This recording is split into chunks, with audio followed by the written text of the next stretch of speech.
Welcome Intro to Facts students. We are going to be learning today our fiber arts unit where we are going to be doing embroidery, but we're going to be using a hot glue gun to do our embroidery just to make it a little bit easier. What you are going to need for this project is a glue gun with glue sticks, some type of fabric to work on. Scrap fabric works just fine as we're practicing. You are going to need embroidery floss of any kind you want. This way I just have a big assortment for us. Scissors to cut your floss, and of course a needle to be working with. So let's go ahead and get started on our project. Okay, for our first step, what we're going to need to do is either use some kind of a pencil or marking tool or chalk, and we're going to, on our fabric, draw out the design we want to embroider. Now for this unit, what we're going to do is use our initial. You can do either your first initial or your last initial. It is up to you. But in the center of your piece of scrap fabric, you are going to draw your initial that you want to do. So I'm going to use an R for this example for Rotter.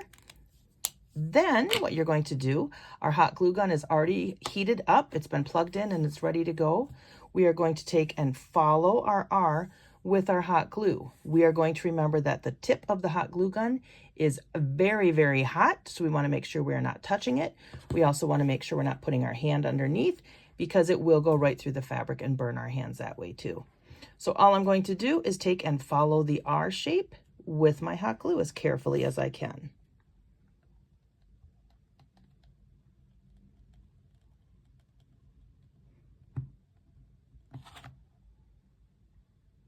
It does tend to give little strings. We can just kind of let those go. We can clean those up after. Woo! Mine got away from me a little bit, but that's okay.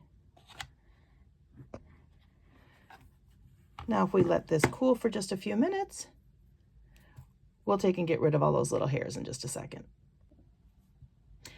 As we are waiting for the rest of our hot glue to dry, what we can do is take and pick a thread color that we like. Now I figured with my pink that I picked, I might go with a really bright green. Pink and green tend to be complementary colors to each other. They're opposite on the color wheel. And I thought it would help to show up really easily on this so you can see what I'm doing. So what I'm going to do is take about 2 lengths of my embroidery floss. And I'm going to cut it right there. Now, if you have access to an embroidery hoop to do this, it might make it a little bit easier for you. But I do not have any where I am at right now, so we're just going to do it straight onto the fabric. So we have that piece cut. Our glue is now cool to the touch. And remember where we had those little strings? Now we can just take and pick those little strings right off. I call them little glue spider webs, and they'll come right off. Now you can see I did have a little bit of a mistake here. If you can pick it off, you totally can. Just kind of get rid of it. I got really heavy on this first part of my R, so I'm just going to use my fingernails and kind of get rid of that part too. Totally fine, ready to go. So what we're going to do is take our thread, and we are going to use all 6 strands of the thread.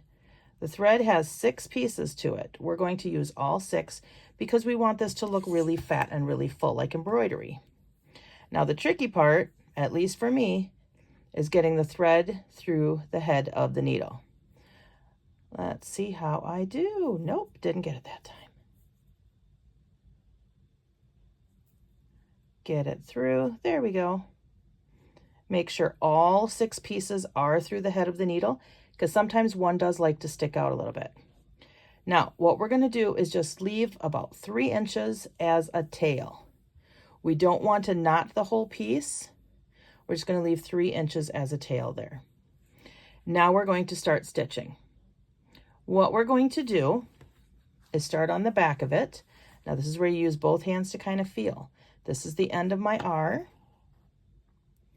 I'm going to go in right next to the glue piece, feeling on both sides. I'm going to pull it up. And now here's the important part. Because we didn't tie a knot on the other side, let me get it here. We're going to pull it and leave a little bit of a tail. Now I'm going to put this right along the long part of my R, so when I stitch over it, it's going to keep it in there. So now our whole point is we need to go back and forth over our hot glue, back and forth, back and forth, and back and forth. Not pulling so tight. I kind of have my finger here. Not pulling so tight that you let go of it. I'm going to go backwards just a hair to get the end of my R. And you're going up the same side, down the same side each and every time. One more should cover that end of my R. I'm going to try to keep my lines straight on each side so that you can't see that my glue was a little bit lighter there. I'm just pulling and pulling. Now I haven't done anything with this yet because I went a little bit backwards. So now I'm going to go forward right by where I started and keep them close to each other because we don't want to see any of that hot glue when we're done. And then going over right next to that glob of glue. Let me do one more and then I'll show you the back because this should be enveloping our tail on the back. Now these needles are cross stitch needles. They're not super sharp, so you shouldn't have to worry about poking yourself on the other side. And go slow. Whoop, I'm a little far. Go slow and keep it really close to each other. We can always go back over it again, or we can even put a secondary color over it if we really want to have some fun with it. So now if we flip it over, oh, it was way up here. I didn't catch it at all. I should have been catching it in there. I will try harder with my next few. Here's what I'm going to do. I'm going to take and sew quite a bit, and then I will come back. I will fast forward it for you so you can see it without having to watch me do the entire thing.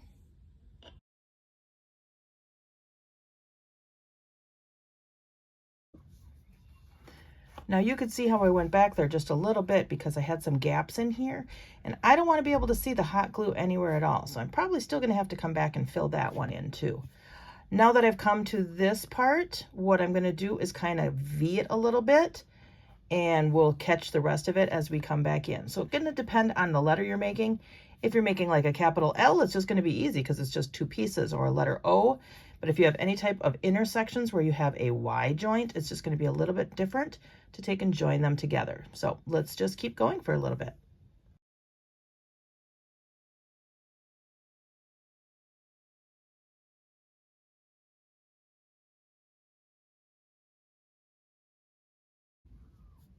Now as I'm getting ready to turn my corner, you can see my string is getting quite a bit smaller. So what I'm going to do is pull it down just a little to make the tail a little bit smaller so that I can keep going for a while and keep going over it. So I'm just, my corner kind of ended up rounded, so I'm just going to follow the shape and just keep going along with it. And remember I promised you I would show you the back. As you can see, my tail did get put in to a few of them here.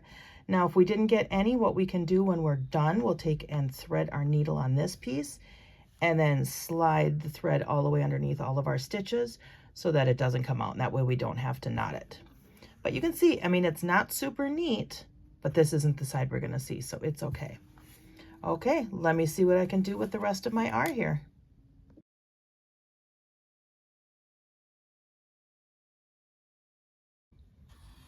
Okay, I just made it to my curve of my R, and you can see I'm almost out of thread here. So how do we end a piece and then add another piece in? We're going to come up through the top, see if that's our last time. Let's see how much we have left. We'll finish our last one. When we're on the back, what we're going to do is take and go with our needle underneath the threads. We don't want to go into the fabric, but just our embroidery floss. You can see we're underneath them there. And then we're going to take and pull it through. We can pull it off of our needle. And then we can take and trim our thread. Now we want to make sure we get at least a good inch here so that it's not going to come undone. This one should stay pretty secure. This one's pretty secure. Then what I'm going to do is take my thread again. Ooh, hopefully I have enough here. I'm going to thread my needle again with what I have left and finish my R up. We're going to do it just like we began here.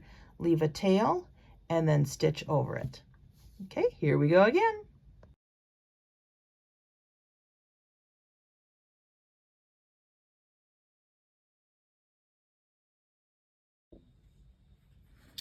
Okay, so now what I'm going to do is I'm actually going to go through and find the little blank spots that need a little more filling just to make sure it's really nice and thick looking.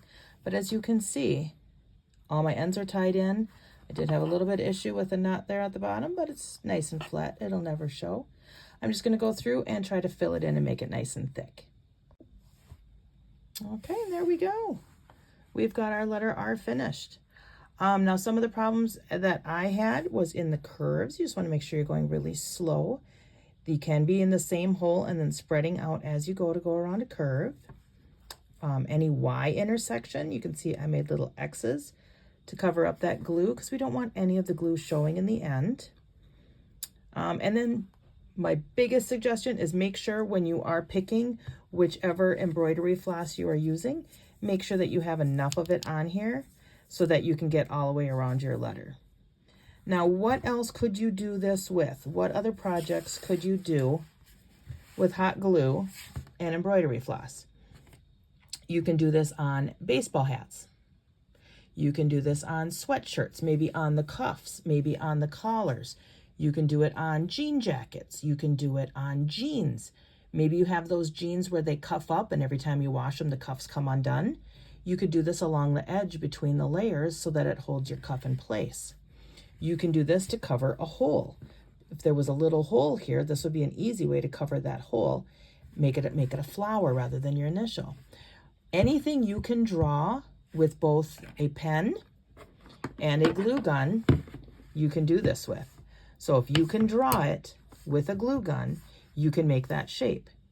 So once you finish your first sample of your initial, if you want to take another piece of fabric and try something fun, maybe make a flower, make a heart, make just a squiggle line. You can draw whatever you want with the glue gun as long as it's school appropriate. Okay, so if you want to try another project after you're finished with your letter, go ahead and do that, and best of luck with it. I'm really excited to see what you guys come up with.